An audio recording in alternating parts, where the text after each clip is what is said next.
Juste avant, petite pensée à toutes les personnes qui meurent dans le monde. Je prie pour que le Seigneur les garde auprès de lui et qu'il leur accorde la paix éternelle. Amen. Wesh, la cité, bien ou quoi? Oui, un peu plus de 2 semaines d'attente. Qu'est-ce qui s'est passé? Mon téléphone n'y veut pas. On va dire la vérité que mon téléphone n'y veut pas. Parce que pour ceux qui ne le savent pas, mon setup, pour le moment, c'est très simple et très basique. C'est mon téléphone. Je filme avec mon téléphone et j'ai déjà plus d'espace. Voilà, donc à chaque fois, je dois supprimer et recommencer beaucoup de choses. Et ça me fait chier. Ça me fait chier. Donc, dépêchez-vous de me donner la YouTube monnaie. Abonnez-vous, likez, commentez, partagez toutes mes vidéos. Pour comme ça, j'évite la YouTube monnaie. Et pour comme ça, je puisse m'acheter directement une caméra, des micros, un PC et surtout un setup, en fait. Voilà. Donc sinon, vous allez me voir de moins en moins. Ça va pas m'aider. Bonsoir mes Chris. Les gars, c'est pas pour être hautain, pas pour faire l'arrogant, mais le son qu'on a écrit My Chris, c'est un bingo. Voilà, c'est dit. Donc, abonnez-vous, likez et allez regarder tout de suite mon dernier son, message avec Chris et faites-le péter les gars. Je suis très fier de mon taf et de mon pote, sans oublier que derrière les ingé sons, ils ont fait un taf de malade. Allez écouter mon son, faites tourner les gars et comme ça vous allez me voir de plus en plus souvent. Bref, aujourd'hui les gars, vidéo, maillot de foot, qu'est-ce que ça signifie? Vidéo football sur mes favoris pour la Ligue des Champions. Et pas que, on va aussi voir en général ce qu'ils vont faire cette saison. On va commencer très vite avec le Bayern Munich qui est selon moi un favori pour gagner cette Ligue des Champions. Le Bayern Munich en ce moment ils sont 3e de Bundesliga à 2 points du Bayer Leverkusen de Xabi Alonso. Très belle équipe à avoir joué également. Le Bayern Munich sont invaincus en championnat et toutes compétitions confondues. 2 matchs de victoire en Ligue des Champions. Manchester United et Copenhague. 4-2-3-1 qui marche très bien. Kim Min-jae, Mazraoui, Konrad Leimer, très incroyable. 3 joueurs vraiment que je sors du lot parce que je les trouve vraiment bons. Harry Kane aussi qui marche sur l'eau. À voir sa saison, comment ça va se passer avec ses nouveaux coéquipiers, à voir s'il va enfin gagner des trophées aussi, parce que c'est surtout ça qu'on nous reproche, c'est de ne pas gagner de trophées, aussi de ne pas être souvent là dans les gros matchs, mais ça on en reparlera une autre fois peut-être. Manuel Neuer aussi, j'en attends beaucoup, j'espère qu'il va revenir en pleine forme, le Neuer de 2015, il va tout exploser, j'espère qu'il sera en forme à son retour de blessure, très bientôt, peut-être même à la fin de cette trêve internationale, il sera déjà titulaire avec l'équipe. Musiala, très fort. Les Roy Sané qui forment un duo exceptionnel avec Harry Kane déjà en début de saison. Alphonso Davies, Matthijs Teel, Rafa Guerreiro, Serge Gnabry, De Ligt, Upamecano que je trouve très intéressant. Mais bon, pour le moment, Neuer, comme je l'ai dit, Guerreiro, Gnabry, De Ligt et Upamecano sont blessés. La plupart sont déjà sur le chemin du retour, peut-être un peu moins pour Guerreiro et Gnabry. Gnabry, il faudra encore attendre quelques semaines parce qu'il s'est pété le bras. Mais sinon, voilà, le Bayern, je m'attends quand même pas non plus à une énorme saison parce que je sens que le Bayer Leverkusen en Bundesliga peut faire quelque chose de bien, tout comme le RB Leipzig et le Borussia Dortmund comme chaque année. Si cette année le Borussia Dortmund ne pouvait pas choquer la Bundesliga comme l'année dernière, surtout j'ai pas trop confiance en Thomas Tuchel, même si l'équipe est invaincue et que le Bayern ça reste le Bayern, donc ça reste un rouleau compresseur et qu'ils ont quand même mis des gros scores dernièrement, je pense au 3-0 contre Freiburg avant la trêve. Thomas Tuchel, c'est un coach qui m'inspire pas trop confiance. Le seul moment où il m'a vraiment inspiré confiance, c'était à Chelsea et un petit peu sur sa deuxième partie avec le PSG, donc depuis le Final 8. Mais sinon, Tuchel me fait un peu peur pour cette équipe du Bayern Munich. Alors ensuite, un autre club qui est pour moi l'un de mes favoris et qui, je pense, va vous surprendre, c'est l'Atlético Madrid de Diego Simeone. 4e de Liga cette saison à 5 points du Real Madrid leader et avec aussi un match en moins par rapport au Madrilène. L'Atlético fait un début de saison assez bon finalement mais aussi assez moyennasse. Je le trouve très moyennasse en Europe en tout cas. Mais en championnat ça va. 7 victoires, 2 nuls, une défaite, toute compétition confondue. Il a défait 3-0 contre Valence quand même. Valence simplement en difficulté depuis Covid, donc depuis 3 ans. En Ligue des Champions, un nul 1-1 contre la Lazio de Rome. De proof de la tête, vous l'avez tous vu. Victoire 3-2 contre le Feyenoord de Rotterdam qui n'a pas du tout démérité. Franchement, il fait une très belle équipe. Calvin Stengs, Gertruida, Zerouki, beaucoup de joueurs très intéressants. Mais en Liga, par contre, ça va beaucoup mieux. Le 7-0 contre Rayo Vallecano en championnat, ça c'est impressionnant. On n'est pas habitué à voir cette équipe de l'Atlético gagner avec autant de buts d'écart. Grosse victoire aussi contre le Real Madrid lors du derby madrilène 3-1. Ouais, un peu dégoûté, mais à l'aise. C'est la vie, c'est comme ça. Pourquoi cette équipe gagne avec beaucoup plus de buts? C'est parce que cette équipe de Diego Simeone est beaucoup plus offensive. Il a enfin trouvé la compo et les joueurs pour cette tactique. Sur le côté gauche, il nous a mis Samuel Nino, piston gauche. C'est un joueur offensif, hein, Samuel Nino, comme ça vous le savez. C'est un joueur offensif. Il est très fort, très remuant sur son côté gauche. Même défensivement, il n'est pas trop inquiété, parce qu'en même temps, derrière, il y a Hermoso, José María Jiménez pour le couvrir. Et même encore le milieu de terrain avec Rodrigo de Paul. Ou alors Saúl Ñíguez, qui Saúl Ñíguez aussi retrouve des couleurs cette saison à l'Atlético de Madrid. Il fait beaucoup plus confiance aux jeunes. On l'a dit, Samuel Lino, c'est jeune, je crois que c'est 21, 22 ans, Lino. Pablo Barrios, c'est 18 ans, je crois. Barrios aussi, très jeune joueur. On espère vraiment un destin à la coquille pour lui. C'est pas encore imposé comme titulaire, mais en tout cas, ça ne va pas trop durer. Aussi le petit Rodrigo Riquelme. Alors lui, c'est un peu plus compliqué, vu que Diego Simeone a aussi tenté de le mettre sur le côté gauche à la place de Samuel Lino. Ça n'a pas trop fonctionné. Du coup, il est plus en sortie de banc. À voir la saison qu'il va nous faire. Mais c'est vrai que j'ai un peu moins de réserve et d'enthousiasme pour Rodrigo Riquelme. Le duo Griezmann-Morata a atteint un level cette saison. C'est impressionnant parce que l'entente entre les deux joueurs est excellente. Griezmann de retour à son prime peut-être. On ne sait pas, mais en tout cas très fort en termes de Griezmann. Très fort depuis son retour à l'Atlético depuis la saison dernière. Déjà la saison dernière, 16 buts, 16 passes décisives, je crois. En Liga, c'est très fort. Morata, enfin, il confirme qu'il est vraiment un super attaquant et il se sent très bien à l'Atlético. J'espère que c'est la saison de l'accomplissement pour l'Atlético Madrid. Je pense qu'il y a vraiment un coup à jouer en Liga. Le Real Madrid ne m'inspire pas trop confiance vu le mercato qui s'est passé cet été, malgré l'arrivée de Jude Bellingham et Fran Garcia. Le FC Barcelone, il n'y a rien à dire, c'est très intéressant, mais à voir si ça va tenir. Je pense vraiment que l'Atlético a un rôle à jouer cette saison en Liga et même en Ligue des Champions. Je l'ai mis dans mes favoris parce que en vrai, comme je vous l'ai dit, Real, Barça, Inter Milan, Arsenal, PSG, Real Sociedad, il y a beaucoup de clubs quand même qui sont là, mais au final, il n'y en a pas beaucoup qui me hype. Je sens que cette saison de Ligue des Champions va être tout simplement très intéressante. Je pense que cette saison, l'Atlético sera vraiment injouable. Pour mes outsiders en Ligue des Champions, j'ai choisi Arsenal. Très belle équipe. Là, encore une fois, là, il n'y a rien à dire. Arsenal, c'est, je pense, l'une des meilleures équipes de PL cette saison et la saison dernière. Ils sont un peu forés leur fin de saison, malheureusement. L'absence de Saliba s'est fait ressentir. Cette année, ils sont deuxième de Première Ligue à égalité de points avec Tottenham. Invaincu en PL, une défaite, toutes compétitions confondues. C'est contre Lens en Ligue des Champions. Une très belle équipe du RC Lens. Retour au premier point pour cette équipe d'Arsenal qui, sur les 3 premières années de Mikel Arteta, c'était quand même assez compliqué. C'était dur. Ils l'ont laissé du temps. Il aurait pu se faire virer à plusieurs reprises. Mais finalement, ça passe. Ça tient. Il reste au club. Et finalement, ça se passe très bien avec un haut de garde en patron. Saka, l'un des meilleurs joueurs de PL. Et j'ai pas peur de le dire. Déjà, la saison dernière, il fait une saison à double-double. Je crois que c'est 10 buts on se passe bien en première ligue. Cette saison, il repart fort avec 5 buts, 5 passes bien en 10 matchs, toutes compétitions confondues. Très fort. Le mercato, pour moi, a été très intéressant. David Raya au poste de gardien en prêt avec option d'achat. Donc, au pire, s'il est mauvais, ce n'est qu'un prêt, il ne restera resté qu'une saison. Et de toute façon, il y a Ramsdale en backup, c'est quand même incroyable. Et s'il est bon, je le rachète pour 40 millions d'euros, je crois, l'option d'achat. Donc finalement, c'est pas énorme. C'est un type de gardien que Arteta aime beaucoup. Très bon jeu au pied, ce qui manquait à Ramsdale, malheureusement. Pour continuer sur les recrues, Kai Havertz, qui a été recruté par Arsenal pour 70 millions d'euros pour remplacer Granit Xhaka. C'est pas ouf, Havertz à Arsenal, mais il a enfin marqué son petit but. J'espère que ça va le débloquer et je pense que ça va aller. Et au pire, s'il n'est pas bon, je pourrai le revendre toujours parce que je crois que Havertz n'a que 23 ans, 23-24 ans. Je peux encore le revendre 2-3 ans pour une belle somme, au moins un petit 40 millions d'euros. Au pire, s'il n'est vraiment pas bon. Mais moi qui étais sûr qu'elle allait signer au Bayern Munich, finalement, il relève ce défi à Arsenal.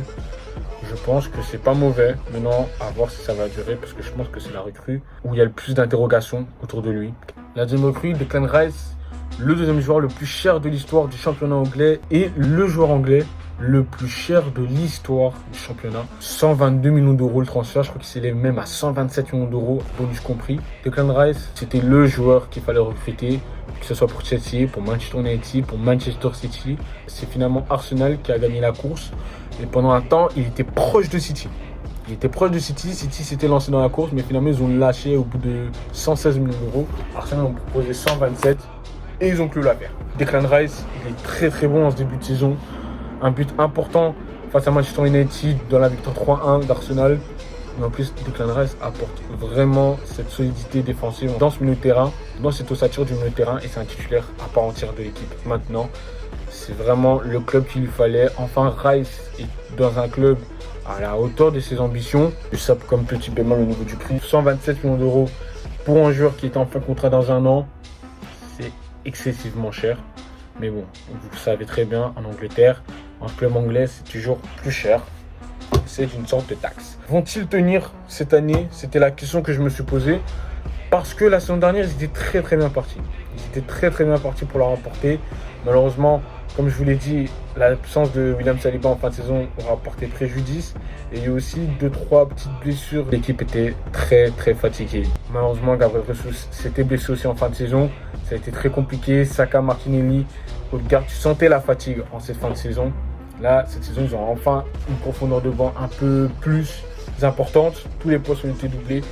Peut-être sur les côtés ou à droite, tu continues avec Ben White, même s'il est très très bon à ce poste-là. J'aurais voulu quand même un gars qui a l'habitude de jouer à ce poste-là. Au poste de latéral gauche aussi, tu fais partie de Tierney en prêt du côté de la Sociedad. Tu as Zinchenko et Tomiyasu remplaçant. C'est très bien, mais peut-être que j'aurais voulu un Calébrotu quand même, parce que Zinchenko, pour moi, il serait beaucoup plus intéressant au milieu de terrain. C'est son poste de prédilection. Maintenant, j'espère que Arsenal va faire une très bonne saison. Je pense que cette saison, ils ont vraiment les armes pour aller remporter ce titre de Première Ligue. Encore une fois, pour moi, ils sont mes favoris en Première Ligue. Et en Ligue des Champions, déjà vu la saison dernière, en Europa League, ils n'ont même pas atteint l'écart. Éliminés en 8e par le Sporting Lisbonne. En Ligue des Champions, minimum les 8e. Minimum les 8e. Et après à voir. Je pense que même Arsenal peuvent aller chercher ce dernier carré parce que l'équipe d'Arteta est vraiment beaucoup trop forte cette saison. J'avais noté le Real Madrid. J'ai noté le Real Madrid dans mes outsiders parce que le Real Madrid, grande équipe, habituée à la Ligue des Champions, c'est sa compétition. On l'a vu il y a 2 ans. Remontada incroyable. En 11 secondes, je pense, le PSG s'est retrouvé dans la merde alors que le PSG était bien parti avec un but de Kylian Mbappé qui aurait pu marquer en plus doublé, triplé même. Ensuite, Chelsea en quart. Bon, Chelsea, c'était un peu plus de la formalité, même si on a beaucoup stressé. On avait gagné 3-0 à l'aller, 3-3 sur le retour. Finalement, Rodrigo qui a mis le seul but pour nous permettre de nous qualifier en dernière minute, Dieu merci. Et après, Manchester City, là aussi, remontée épique. On perd 4-3 à l'Etihad. Au retour, on gagne 3-1. But de Rodrigo, doublé de Rodrigo en fin de match. C'est exceptionnel. Vraiment exceptionnel. Et après, Benjamin qui marche au pénalty dans les prolongations. L'année dernière, ça fait demi-finaliste quand même contre le vainqueur, Manchester City. Le Real Madrid, je l'ai mis en outsider cette saison parce que ça reste le Real Madrid. Encore une fois, ça a très bien commencé la Ligue des Champions. 2 matchs, 2 victoires. 1-0 contre l'Union de Berlin, 3-2 contre le Napoli du Rudy Garcia, qui par contre le Napoli est vraiment malade. Malgré ses victoires et malgré le bon début en championnat, le Real Madrid n'a qu'une seule défaite cette saison, toute compétition confondue, c'est contre l'Atlético, 3-1, on en a parlé tout à l'heure.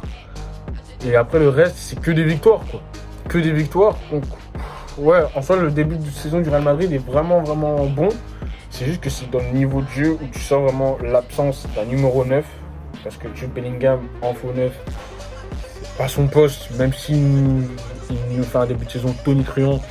Bellingham en faux neuf, c'est tellement pas son poste, mais en même temps, en ce moment, Tchouaméni qui nous fait un début de saison incroyable, Valverde qui, comme d'habitude, Camavinga aussi qui commence un peu à s'imposer au milieu de terrain, même si ça tourne avec Toni Kroos et Modric, que tu sens que tu as toujours besoin d'eux. En tout cas, je sens qu'on a cette saison beaucoup plus besoin de Kroos que de Modric, malgré ses 37 ans. Modric, sans que l'âge, est en train de le rattraper. Une défense où il y a quand même pas mal de blessés, mais qui est quand même solide, avec Rudiger, Alaba et Nacho. Peut-être on entend plus de notre défense parce que quand même beaucoup anxieux, je pense, sur Real Madrid cette saison. C'est un peu décevant défensivement, on fait vraiment peur. Côté gauche, Ferland Mendy, Fran Garcia. Fran Garcia recruté, il avait commencé la saison de titulaire. Là, il a perdu. Ferland Mendy n'est vraiment pas mieux. C'est Camavinga qui a repris le poste de latéral gauche. Des fois, c'est Camavinga, des fois, c'est Nacho, des fois même, c'est Alaba. Donc, il faudrait vraiment trouver quelqu'un sur le côté gauche. La saison prochaine, ce sera peut-être Alphonso Davies sur ce côté gauche. Et Carvajal sur le côté droit aussi, qui se refait une santé. Vraiment, Carvajal très très intéressant. Mais tu sens aussi que ça devient compliqué avec Carvajal qui prend de l'âge. Lucas Vazquez, c'est très sympa. Mais voilà, c'est une doublure quand même très très très limitée au poste de latéral droit. Real Madrid, ce qui nous manque vraiment, c'est des ailiers et un buteur, un vrai numéro 9. Cet été, on s'est trop concentré sur Mbappé. On n'a pas fait Harry Kane finalement, qui était pas loin de signer, je pense, pour un peu moins de 100 millions. Mais le Tottenham voulait absolument 600 millions d'euros. Osimhen aussi était dans les papiers, mais Osimhen n'a jamais été une option sérieuse, vu son prix et vu ce que De Laurentiis demandait, il préférait attendre. Il y avait aussi Erling Haaland, mais Erling Haaland, après seulement une saison à aller chercher, ce serait complètement débile pour Haaland, pour le Real Madrid et pour City aussi. En fait, le deal n'aurait pas été gagnant pour les trois. Vraiment, il nous manque un numéro 9. La saison prochaine, ce sera peut-être Mbappé. J'avoue que je préférerais pas. Je prendrais bien Mbappé, c'est sûr et certain. Mbappé, je le prendrais tous les jours, mais Mbappé en numéro 9. Même si l'attaque Vinicius, Mbappé, Rodrigo, c'est très très intéressant. Ça me fait saliver. Mbappé en 9, ça ne m'inspire pas du tout confiance. En tout cas, la saison du Real Madrid, je ne m'attends pas à grand chose. Quand même, ça reste le Real Madrid. Donc, minimum 2 trophées cette saison. On attend la Liga. Ils sont leaders pour le moment. La Coupe d'Espagne, la Copa del Rey, ça fait un moment qu'ils n'ont pas gagné aussi. Ce serait peut-être le moment d'aller la chercher. La Super Coupe d'Espagne, à voir, c'est pas non plus un trophée majeur, mais ça reste un trophée important quand même. L'année dernière, on a perdu contre le Barça. Est-ce qu'on va la voir s'affronter cette année? On va voir. Et la Ligue des Champions, comme je vous l'ai dit, je ne les vois pas la gagner. Mais si nous refont encore un dernier carré, je vous avoue, je ne serais pas si choqué que ça. En numéro 2, j'ai noté l'Inter Milan. L'Inter Milan, pourquoi j'ai noté là? Parce que je trouve que l'Inter Milan peut faire quelque chose de vraiment très intéressant aussi. Et l'Inter Milan, c'est très très solide. Déjà la saison dernière, finaliste de Ligue des Champions, c'était tellement pas prévu. Une partie de saison de Lautaro Martinez exceptionnelle. Lukaku aussi qui s'est réveillé en fin de saison. Très en forme, mais Lukaku. Une grosse raison quand même de Lukaku. Ça perd 1-0 contre City. Ils étaient à 2 doigts même d'égaliser. Lukaku, Lautaro Martinez, Di Marco, pas eu de chance, ça a surtout buté sur le bloc de City, pas trop sur Ederson qui a quand même fait une grosse saison. La saison dernière, Ederson est gardien de Manchester City. Cette année, l'Inter Milan, ils sont 2e de Serie A, à 2 points du Milan AC leader. Lautaro Martinez, il est vraiment on fire, il est vraiment beaucoup trop fort, capitaine enfin cette saison. L'année dernière, déjà, il était capitaine. Cette année, il confirme que l'Inter est dans son corps et qu'il se bat. Normalement, il devrait prolonger. Lui-même, il l'a dit, qu'il est concentré sur l'Inter, qu'il aime vivre à l'Inter et que sa seule occupation, c'est de prolonger à l'Inter. À voir si ça va se faire, mais normalement, oui. Dumfries aussi, que je trouve vraiment intraitable sur son côté droit. Vraiment trop fort. Marcus Thuram qui s'impose vite. Franchement, qui s'est bien imposé là du côté de l'Inter. Il fait son petit trou. Il n'a pas encore marqué 40 000 buts, mais il a déjà marqué en Ligue des Champions. Il marque aussi en championnat. Il commence à former un super duo avec Lautaro Martinez. Un petit rappel de l'attaque Lautaro Martinez-Lukaku. Seulement une défaite, toute compétition confondue pour l'Inter aussi. Une défaite contre le Sassuolo en championnat. Et ils ont infligé une claque aussi cette année au Milan AC. 5-1. Quand tu mets 5-1 à un concurrent direct, en plus ton rival, ça fait beaucoup. Ça fait beaucoup. Malgré les matchs poussifs en LDC, la victoire contre Benfica et le match nul contre la Real Sociedad, ça me fait quand même dire qu'ils peuvent refaire une finale de Ligue des Champions. Je pense qu'ils peuvent vraiment la refaire. Maintenant, à voir comment ils vont gérer cette saison, avec en plus les recrues de Zomer qui doit beaucoup prouver vu ces 6 derniers mois compliqués au Bayern. Benjamin Pavard qui est pour moi l'un des meilleurs défenseurs centrales du monde, vraiment, honnêtement, avec le Bayern il était très chaud. Il retrouve une défense à 3 là avec Acerbi et De Vrij, ou alors avec Bastoni, et ça marche très très bien. Des joueurs à suivre, Carlos Augusto recruté cet été de Monza, Di Marco déjà la semaine dernière il m'avait impressionné, Juan Guardado à voir s'il a encore du jus pour le haut niveau, Fratelli aussi qui est arrivé cet été en provenance de Sassuolo, Nicolo Barella qui a failli partir cet été pour que l'Inter renfloue les caisses. Alexis Sanchez, très grosse saison à Marseille. Il était proche de prolonger à Marseille. Finalement, ça ne s'est pas fait. À ce qui paraît, c'était l'argent. Mais surtout, c'est que Alexis Sanchez voulait retourner à l'Inter. Et il a tout fait. Et en plus, il a baissé son salaire pour venir à l'Inter. Et aussi Arnautovic, qui est vraiment un joueur sous-côté, je trouve. Il peut faire très très mal. Mais en ce moment, c'est plus une doublure de Marcus Thuram. Je pense vraiment que l'Inter vont faire le back-to-back cette saison en Ligue des Champions. Ils vont arriver en finale. Pourquoi pas la gagner cette fois-ci, 14 ans plus tard. Je pense que ce serait incroyable pour tous les tifosi milanais, en tout cas de l'Inter. Ce serait incroyable de gagner. Et je pense vraiment qu'ils vont faire une grosse saison, même en Serie A. Pourquoi pas encore aller gagner le titre de Serie A cette année, récupérer le trône. Et en Coupe d'Italie, il a gagné aussi. Manchester City aussi. Je les ai mis dans les outsiders parce qu'en vrai, cette saison, City, ça fait moins peur que les autres. Mais bon, en même temps, on est aussi habitué à ce Manchester City-là. 2 défaites de suite pour Pep Guardiola. Ça n'était plus arrivé depuis, je pense, 2-3 ans, je pense, avec City. En Ligue des Champions, ça a quand même bien commencé, même si à chaque fois, sur leurs 2 premiers matchs de Ligue des Champions, ils étaient 2 fois menés 1-0. Au final, Doku, Julian Alvarez, voilà, ça les sauve très très fort. Julian Alvarez, encore une fois, qui confirme son potentiel. Erling Haaland, on dit que c'est un peu plus compliqué, mais ça marque quand même 8 buts en championnat. En ce moment, avec la sélection de la Norvège, c'est très très fort aussi. Il n'est pas sur de disputer l'Euro, ça va être très dur. Ça va être très dur pour Erling Haaland et le Ballon d'Or. Mais faut pas oublier aussi que Manchester City, ça fait le triplé la saison dernière. Première Ligue, Coupe d'Angleterre, donc je crois que c'est la Emirates FA Cup, ouais. Et surtout la Ligue des Champions, enfin, une finale de Ligue des Champions où quand même Haaland était un petit peu effacé.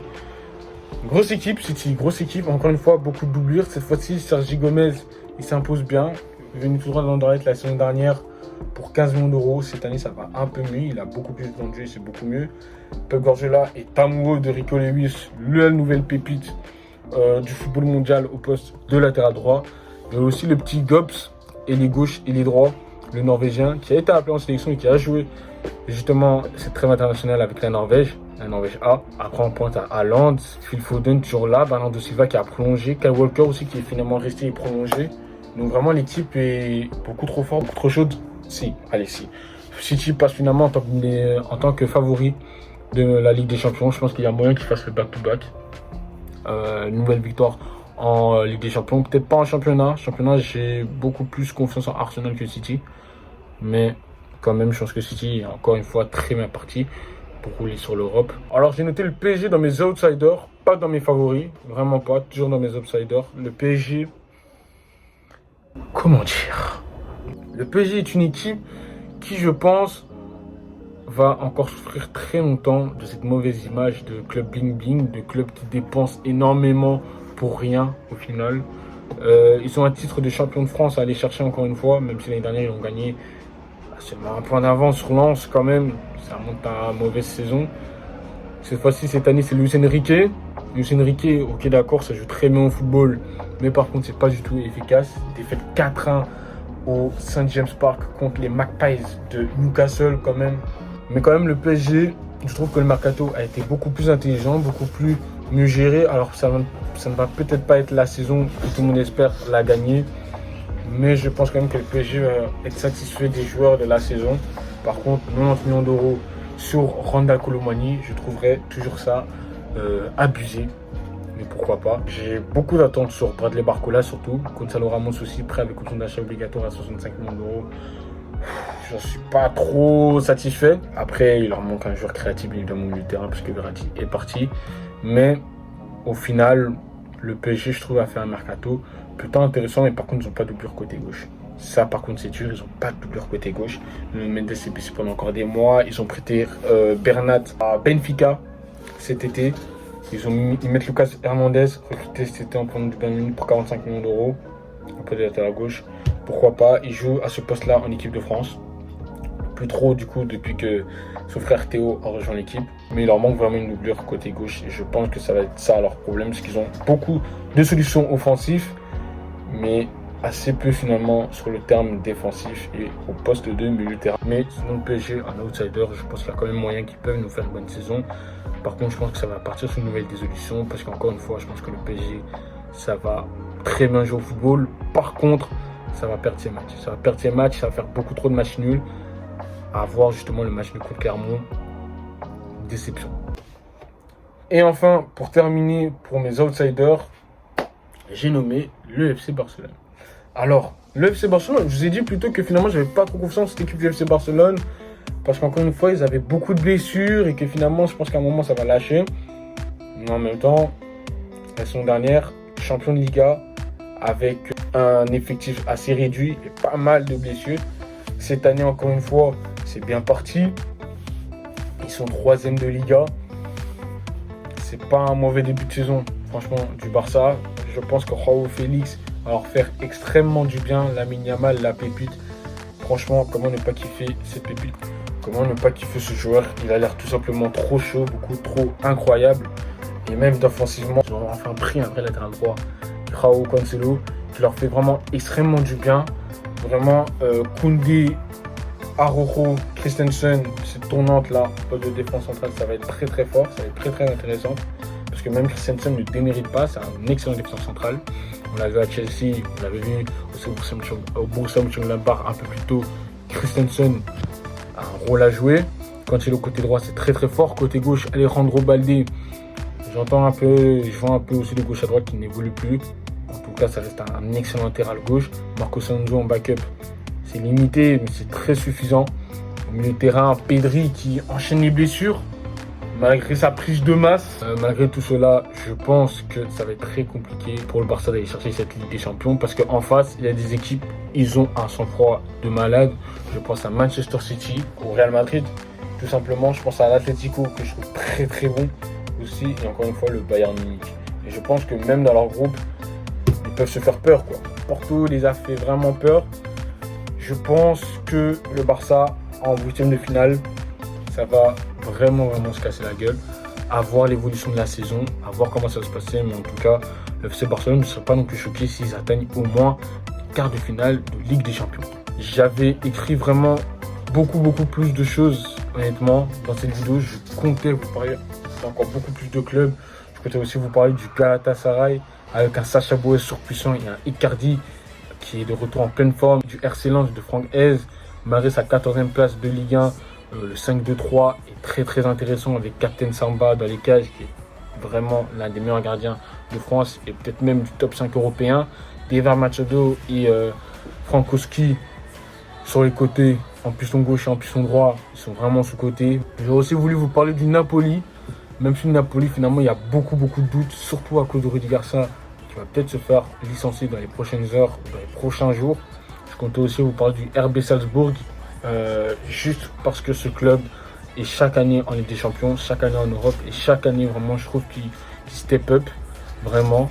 Ils font pas pourtant leur meilleur début de saison en championnat et en Ligue des Champions, mine de rien, ça a gagné contre Benfica. Benfica, très grosse équipe que j'aurais voulu aussi vous en parler, mais vraiment le RB Salzbourg aussi, Karim Konaté qui me fait vraiment kiffer, peut-être le nouveau Haaland comme je l'ai surnommé, Pavlovic ancien central qui m'a vraiment impressionné, leur gardien. Schlager aussi, que j'aime beaucoup. Mais surtout le joueur sur qui j'ai eu un coup de cœur, c'est Simic. Simic, leur numéro 10, c'est un coup de cœur. Je l'ai trouvé très remuant, très fort, très intéressant. Je ne serais vraiment pas choqué s'il était prochain. Il signe dans un club du top 5 européen, ou que même il signe enfin au RB Leipzig. J'aurais voulu aussi vous parler de la Real Sociedad. Mais la Real Sociedad, il y a encore beaucoup trop de questions déjà juste sur la compo dans laquelle ils vont jouer. J'aurais vraiment voulu vous parler de cette équipe qui, mine de rien, est très intéressante à avoir joué. Takefusa Kubo, trop fort. Heureusement que Real Madrid détient encore 50% de ses droits. Brais Mendes aussi, que j'aurais voulu vous parler. J'aurais aussi voulu parler du Borussia Dortmund d'Edin Terzic. Parce que je pense que cette saison, Edin Terzic nous montre enfin des qualités et le Dortmund qu'on a envie de voir. Malgré une 4e place de Bundesliga, ça reste quand même à 2 points du Bayer Leverkusen leader. Le Bayer Leverkusen, je pense que j'en ferai une vidéo très prochainement. Très impatient surtout de voir Félix Mecha qui a été recruté pour remplacer Jude Bellingham. Marco Reus pour la dernière danse. Je pense cette saison, il a refusé de porter le brassard de capitaine. Je pense qu'en fin de saison, comme il est en fin de contrat, ce sera la fin de carrière ou alors le départ du club. J'en attends beaucoup aussi de Moukoko Adeyemi et Bino Ekitens, 3 jeunes qui, je pense, cette saison vont exploser. Moukoko, ça fait depuis ses 12 ans, on en parle. Je pense que ça va être vraiment un joueur exceptionnel. J'aurais aussi voulu vous parler du Milan AC de Stefano Pioli, qui est leader de Serie A. Une seule défaite, toute compétition confondue, contre l'Inter. 2 matchs frustrants en LDC contre Newcastle et contre le Borussia Dortmund. Ça a fait 0-0 2 fois. Un 4-3 très très intéressant avec Loftus-Cheek qui vraiment était déjà un joueur incroyable. Ça a fait déjà beaucoup de mal aux supporters du Chelsea et même au club en fait de le vendre parce que Loftus-Cheek c'est un pur joueur du centre de formation des Blues. C'est vraiment la touche qui manquait à ce Milan AC, beaucoup plus physique, volume de jeu aussi impressionnant. Vraiment le Milan AC, et c'est même Willou qui a dit que le Milan AC est tellement supérieur physiquement aux autres équipes de Serie A et même je pense beaucoup plus fort physiquement par rapport aux clubs européens cette saison en Ligue des Champions. Pulisic qui rejoint enfin au football. Je suis très intéressé par le petit Barthez Saghi, le jeune défenseur central de 17 ans, latéral gauche avec l'équipe des jeunes du Milan AC, qui a fait un très bon match de prépa contre un club de D2 ou D3 italienne ou D4, je ne sais plus. Ça avait été très intéressant. En ce moment, avec la réserve du Milan AC, il est très bon.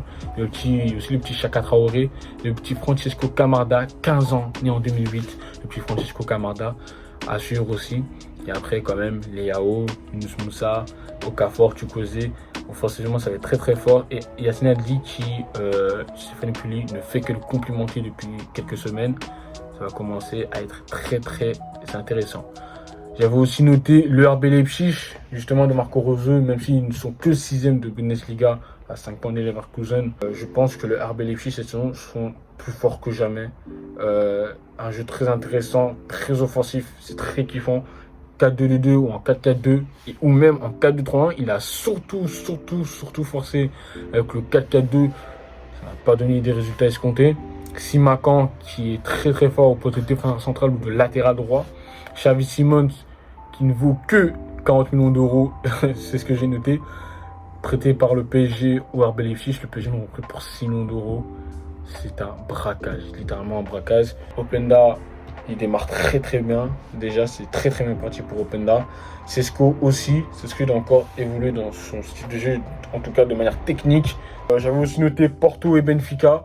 Porto, grâce à leur grosse performance contre le Barça, malgré la défaite. Diogo Costa, le futur grand gardien, je pense, des prochaines décennies. Il est vraiment très très intéressant. Teremi toujours là, qui aurait pu signer à Newcastle, qui aurait pu signer au Milan AC. Finalement, il est toujours là. Et même le petit Eustáquio, Pep, Galeno surtout, qui me font vraiment beaucoup kiffer. Wendel et João Mario, les deux latéraux du Porto, m'ont vraiment impressionné lors du match contre le Barça. J'espère que ça va être très très chaud. Cette vidéo aurait dû être même beaucoup plus longue, mais comme je vous l'ai dit, l'espace dans mon téléphone ne me le permet pas. En tout cas, je suis très content de vous avoir partagé mes favoris, mes outsiders pour la Ligue des Champions. Donc, je vais répéter. Pour mes favoris en Ligue des Champions, je vois bien le Bayern, l'Atlético Madrid et Manchester City et même l'Inter Milan dans mes favoris en LDC. Mes favoris pour aller la gagner. Et donc du coup pour mes outsiders, je vois bien Arsenal, le Real Madrid, le PSG et le FC Barcelone qui peuvent nous faire une belle surprise, atteindre les derniers carrés. Je pense que ce sera déjà très bien. Ce sera déjà une très grosse saison pour ces clubs-là, d'atteindre les derniers carrés de Ligue des Champions et après de faire attention au RC Lens, RB Leipzig, RB Salzbourg, le Napoli, à voir si ça va continuer, même l'Union de Berlin et Braga qui n'ont pas été mauvais. Vraiment, il y a des choses à faire. Je parle de tous ces clubs, mais Chirac, t'es belge, non? Qu'est-ce que tu en penses de l'Antwerp? Les gars, pour vous dire la vérité, l'Antwerp, je pense que c'est l'équipe la plus faible de cette édition de la Ligue des Champions. Autant le Barça, ça a pris 5-0, ça a pris l'eau, mais ça n'est sorti qu'une seule fois, je crois, et ça fait une occasion. Franchement, contre le Barça, une seule occasion intéressante, sinon le reste, ça fait 3 frappes, je crois, dans tout le match. C'était très très laborieux. Et encore une fois, en Ligue des Champions, contre le Shakhtar Donetsk, ça a flop, ça a complètement raté sa deuxième mi-temps. Ils menaient pourtant 2-0 à la mi-temps. Finalement, ils ont perdu le match 3-2 contre le Shakhtar Donetsk. Donc vraiment, l'Antwerp, je pense que c'est l'équipe la plus faible, malheureusement. On espère quand même qu'ils vont réussir à aller chercher cette 3e place qualificative pour l'Europa League. Mais ça va être compliqué. Ils ont perdu contre le Barça. C'était logique. Mais après, ils n'ont pas réussi à prendre 2 points contre le Shakhtar Donetsk, qui pour moi était leur concurrent direct. Face à Porto, ça va être encore plus compliqué. Mais bon. Le FC Bruges l'année dernière avait tapé Porto 3-0 au Portugal. Pourquoi pas? Pourquoi pas? Mais j'ai pas trop confiance en cette équipe de l'Antwerp. Malheureusement, malgré que Van Bommel fait un excellent taf, je pense pas que cette année l'Antwerp vont être bon. Que ce soit en Ligue des Champions ou même en championnat. Je pense que ça va être très compliqué. Même leur début de saison en championnat, il est très léger. Sur ce les gars, j'étais ravi de vous parler de la Ligue des Champions, enfin sur le football. Je suis enfin de retour. Si mon téléphone me le permet, j'essaierai de faire beaucoup plus de vidéos. Pourquoi pas vlog? Pourquoi pas? On va voir ce que je fais ce week-end. Voilà, pourquoi pas? Abonnez-vous à mon compte Insta, mon compte TikTok et mon compte Twitter. Ils vont être affichés en description. Abonnez-vous à la chaîne YouTube, bien évidemment, c'est important. Le soutien, les référencements avec les likes, les abonnements et les commentaires, c'est très important pour moi. Merci à tous ceux qui le font. Et sur ce les gars, on se laisse ici. C'était Chacha. Peace.